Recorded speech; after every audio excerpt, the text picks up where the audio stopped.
Hey folks, man, this is Monk, and we are back with another episode of From the Canopy Film Show. And this is a show where me and Cornelius join up each week to talk about film, the films that we've seen, give you some reviews, and talk about film news a little bit as well, man. But what's up, Corny? How you doing, man? I'm doing good. Yeah, that's what's up, man. I'm doing good. We kind of held back. We didn't do a show last week, so we're going to do a double. I guess the two main movies that we're going to talk about this week. One we didn't get to talk about last week, which is The Little Mermaid, and we'll be talking about Spider-Man Across the Spider-Verse. And I do got some update on a development in the film world, so it's going to be an interesting thing that's impacting everything right now. But I think first I'm going to start off with The Little Mermaid, and this is a film that a lot of people, got a lot of pushback against, when it was announced. So this is going to be the live action remake of The Little Mermaid. And this film is directed by Rob Marshall. It stars Halle Bailey as Ariel, Jonah Hauer-King as Eric. These are our mermaid and our human that, kind of fall in love. We also get Melissa McCarthy as Ursula. David Giggs voices Sebastian. We get Jacob Tremblay, who voices Flounder in this film. And we also get Javier Bardem, who plays King Triton. Aquafina plays Scuttle. And we also meet Queen Selena, who plays Eric's mom in this. And we get also Sir Grimsby, played by Art Malik. And I believe that's the father here, right? If I'm correct. He plays the dad. No, he's playing the prime minister. Oh, okay. Yeah, My bad. Yeah, I can't remember who plays the dad in this. Who did he got? Eric doesn't. You don't see Eric's dad or the adopted father at all. Oh, it's the prime minister standing in right there. Yeah, okay. Yeah. All right, so that's pretty cool. Oh yeah, that's right, because Eric is adopted. My bad, I forgot that detail. But in this film, man, let me give you the synopsis real quick. The youngest of King Triton's daughter, Ariel, is a beautiful and spirited young mermaid with a thirst for adventure, longing to find out more about the world beyond the sea. Ariel visits the surface and falls for the dashing Prince Eric. Following her heart, she makes a deal with the evil sea witch Ursula to experience life on land, and it goes from there. If you've seen the original Little Mermaid, that's pretty much how the story goes. I will say this.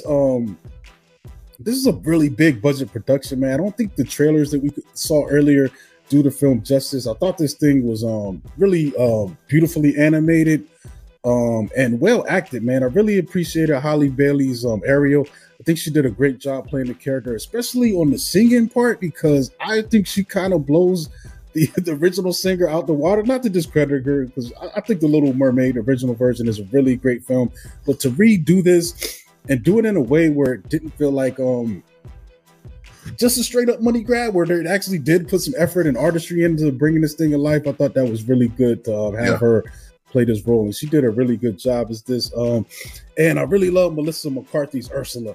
I think she definitely embodied this character, and it's one of these performances where you're watching an actor do their thing, and it's like she's having so much fun doing this, man, and you could just tell, and it definitely comes across in the results that they got, out of this. So I definitely appreciate that, man. Any thoughts? I really enjoyed it. The Little Mermaid isn't one of my favorite Disney movies, but I really enjoyed this. I don't think I've seen the original in years, so it might have had some minor changes in this film that I didn't have a problem with. It's almost 2 hours long, and first off, like, the original film might be like right at 90 minutes or something like that. I think it's less than that. I think it's 83 minutes, dude. You think it's 83 minutes? Yeah, 83 minutes the last time I checked. So this has significantly a lot longer runtime. Yeah, but they let a lot of stuff breathe in it. Overall, I enjoyed the film. It's a lot more that was happening on land than I remember than the original. But like I said, I really liked it. Oh, yeah, and this with me, I really don't care for like them making live action Disney films. The only one I ever really wanted them to do is like really two. Atlantis, The Lost Empire, and the Dark Cauldron are the two that I really want them to redo. But other than that, I think it's kind of necessary to make some of these things that were already good in the live action. But I didn't really have a problem with this one. Mm-hmm. And the whole thing about the race change too. I saw what people, when it was first announced, a lot of people was getting upset. But when I went to the theater, it was just about every family around was even like a bunch of crying kids in my theater that I saw it in. Showed up for it, so. I mean, I think with something like this, the whole thing is made up in the first place, man. We don't even know where she's not an Atlantean or anything like that. She's just a mermaid and there's a king. And none of this stuff has. It's a make-believe character. Yeah, it's totally make-believe. I think the original story is from Holland. I think it's a Hans Christian Andersen thing. Yeah. So it's like, and there's no like none of that stuff matters. Like if you would have cast Ariel as an Asian girl, it's not going to change the makeup of the story. You know what I'm saying? So it's like that doesn't make any sense to me, man. So I think it's cool them doing these remakes. I mean, of course they want to make money, but at the same time, I think we've seen these things and. For this generation of kids to have something that they can, latch on to, because Halle Bailey is a really big, I didn't know her because I don't watch Nickelodeon and all that. I don't know, her and her sister, but they're kind of a big deal, for these younger kids, someone that they follow and they're fans of. So what is she originally from? I gotta look it up, bro. Like I said, I don't know, but she's one of those child stars that, her and her sister, did music and I think her older sister Chloe just put a album out and she was in also. She's doing a lot of acting too. I think she had a musical film that just came out, as well as that her in that episode of Swarm. She did the series Swarm. So it's cool for them to have their own stars and their own experiences, even though they are remixed a little bit. But speaking of what you said, how this film is longer, they did do what was interesting to me, expanding on Eric's background. Yeah, I thought that was kind of cool to add that stuff on to it and just give that character more depth. I don't think he needed a solo singing sequence though, but I'll tolerate it. It's honestly, I watch a good number of musicals, but it caught me off guard that they were singing in this because it didn't really even register that they would, have that many songs in it. But I really didn't have a problem. Original had songs, so I know, but they added Eric's song though, and maybe there was one other new song, but the original definitely had those. That's what made that one big. I remember Undersea and Part of That World were just big songs, man. They were things that existed outside of that Disney soundtrack, I mean, they became something you might hear on a top 40 radio station or something like that. So, and even Ursula's, what was her song? I forgot, but I love what they did with Melissa McCarthy saying that. That was awesome, man.